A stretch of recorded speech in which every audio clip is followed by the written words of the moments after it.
Hello बच्चों, the perfect creators में आप सभी का स्वागत है। आज हम कक्षा 10वीं के प्रयोजना कैसे बनाना है और कौन कौन सा बनाना है इस पर क्वेश्चंस करेंगे। तो सबसे पहले आपकी परियोजना का जो कॉपी रहती है, आप कोई भी परियोजना कॉपी ले लीजिए और उसमें सबसे पहले पेज में आपके सामने लिखा रहता है नाम, पिता का नाम, कक्षा, विषय, रोल नंबर। और रोल नंबर कौन सा लिखना है बच्चों? आपको यहाँ पर बोर्ड एग्जाम के लिए जो स्कूल से आपको प्रोवाइड किया जाएगा वो रोल नंबर लिखना है। और उसके बाद पेज संख्या लिखनी है, 0 से लेकर डेड डैश लिखा है मैंने, तो इसमें आपको डेड डैश नहीं लिखना है। पेज संख्या कहाँ से स्टार्ट करेंगे?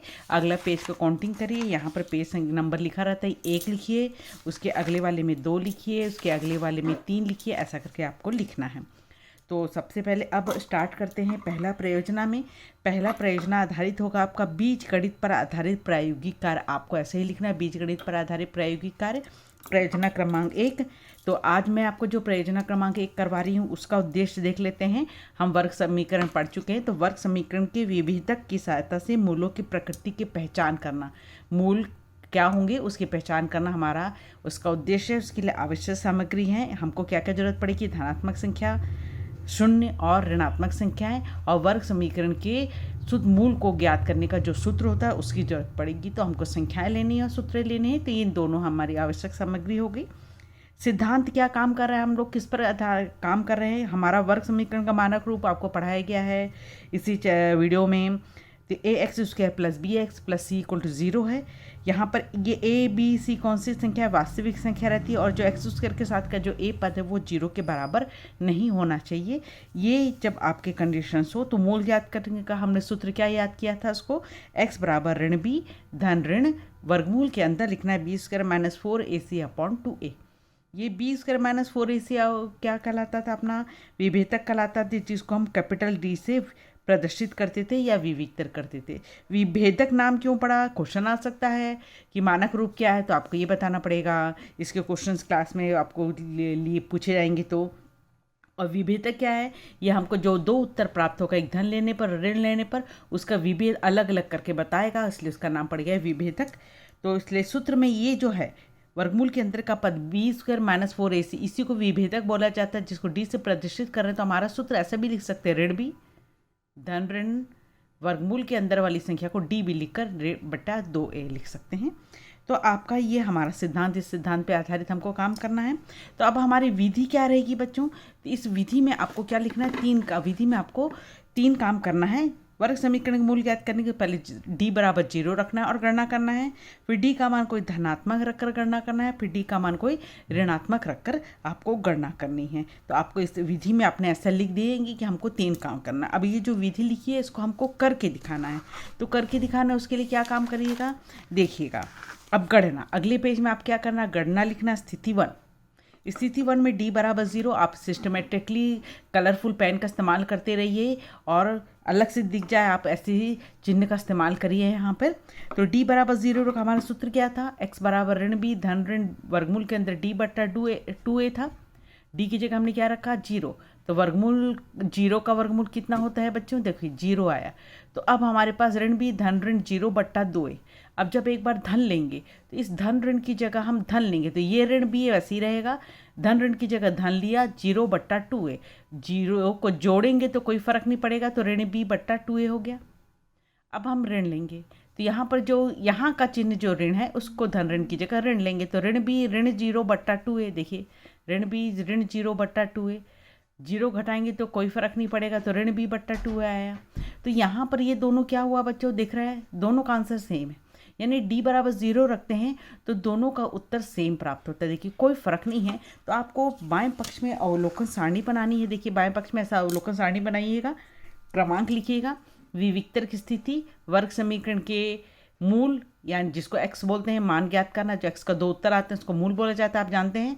वर्ग समीकरण के मूलों की प्रकृति, प्रकृति मतलब कैसे मिल रहा है। तो अभी आपने 0 रखा तो आपको कैसे मिला? 0 रखा तो उत्तर मिला आपको ऋण b बटा 2a, ऋण b बटा 2a, दोनों समान मिला, वास्तविक संख्या में आए। हम उसको हल कर पा रहे हैं इसलिए वो वास्तविक है, और दोनों को उत्तर एक ही आ रहा है इसलिए ये समान है। तो इसके जब d का मान विविक्तर का मान 0 होता है तो संख्याएं वास्तविक और समान होती हैं। ये अगला प्रश्न हो गया। बोर्ड एग्जाम के अकॉर्डिंग भी ये प्रश्न बहुत इंपॉर्टेंट है। फिर नीचे लिखिएगा दूसरी स्थिति। दूसरी स्थिति में d बराबर धनात्मक संख्या लेनी है।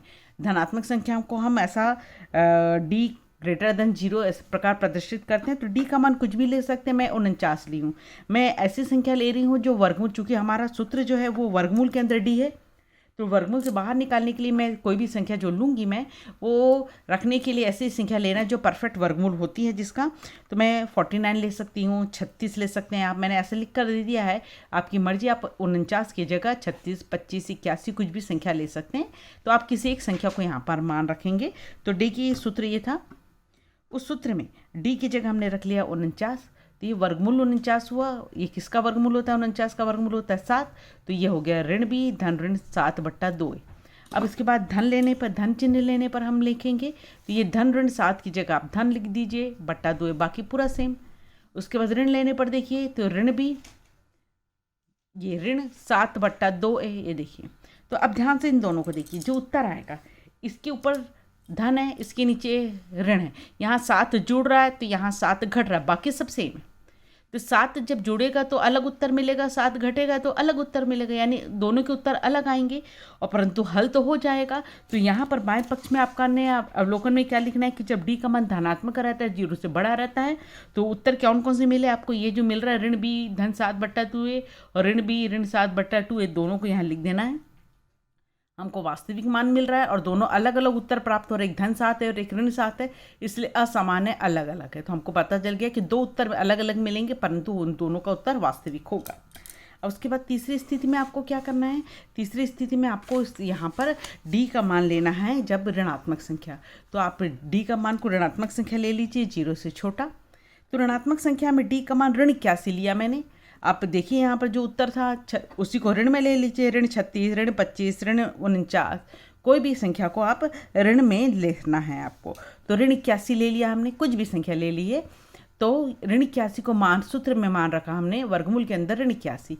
तो आप अच्छी तरह जानते हैं कि वर्गमूल के अंदर यदि कोई ऋणात्मक संख्या हो तो उसको हम हल नहीं कर सकते, उसको हल करने के लिए हमको कल्पना करनी पड़ती है, और उसके लिए हमारी काल्पनिक संख्याएं बनाई गई हैं, जो वास्तविक संख्या और काल्पनिक संख्या मिलकर समिश्र संख्या बनती है। और ये सब कोर्स आपके 11वीं के गणित के अध्याय में है।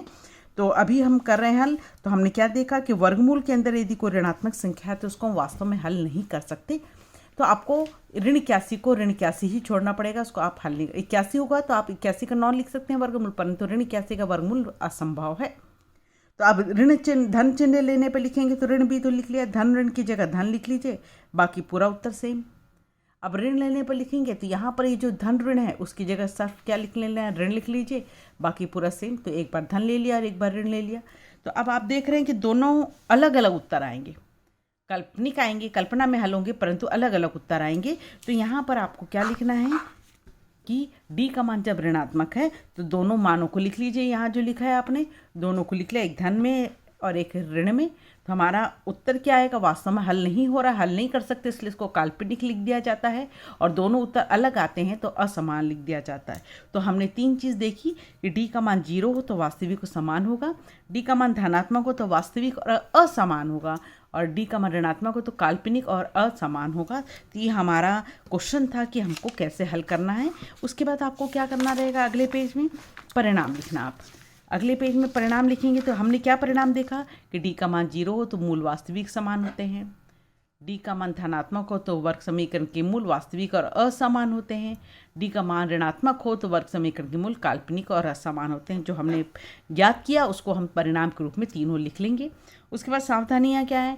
अब आप जब भी करते हैं तो जोड़ना, घटाना, गुणा, भागी क्रिया आपको सही से करनी आनी चाहिए, सही जोड़ना, सही घटाना आना चाहिए। दूसरा, ये डी का मान की स्थिति के अनुसार अपन ले रहे हैं, जैसे मैं 49 ली थी क्योंकि वो उसका परफेक्ट वर्गमूल होता है 7, 25 का 5 होता है, तो हम ऐसे उत्तर लेते हैं, नंबर लेते हैं जिसको हम परफेक्ट वर्गमूल निकाल सकें, तो स्थिति के अनुसार करते हैं। तो ये हमारा पहला प्रयोजना खत्म हो जाएगा। तो पहला प्रयोजना जब हमने लिखा तो हमारा पेज नंबर 3 तक इस्तेमाल हो रहा है। तो आपको जब लिखेंगे आप कॉपी में, तो कॉपी में सबसे सामने की तरफ आपका ऐसा दिया रहता है अनुक्रमणी का। अनुक्रमणिका में क्या करना है? आपको क्रमांक दिया रहेगा तो आप क्रमांक 1 लिख लीजिए। उसके बाद लिख लीजिए बीज गणित पर आधारित प्रायोगिक कार्य, और उसका लिख लीजिए उद्देश्य क्या है कि वर्ग समीकरण की विभेदक की सहायता से मूलों की प्रकृति ज्ञात करना। आपको उसको लिख लीजिए। और पेज नंबर कहाँ से कहाँ तक इस्तेमाल हुआ? 1 से लेकर 3 तक इस्तेमाल हुआ। तो ये पहला प्रायोगिक कार्य हमारा खत्म होता है। तो उम्मीद करते हैं बच्चों कि आप इसको अच्छे से सिस्टमेटिक और सुंदर तरीके से लिखेंगे। अब सेकंड प्रायोगिक कार्य के लिए हम नेक्स्ट वीडियो में मिलते हैं। तब तक के लिए बाय बाय।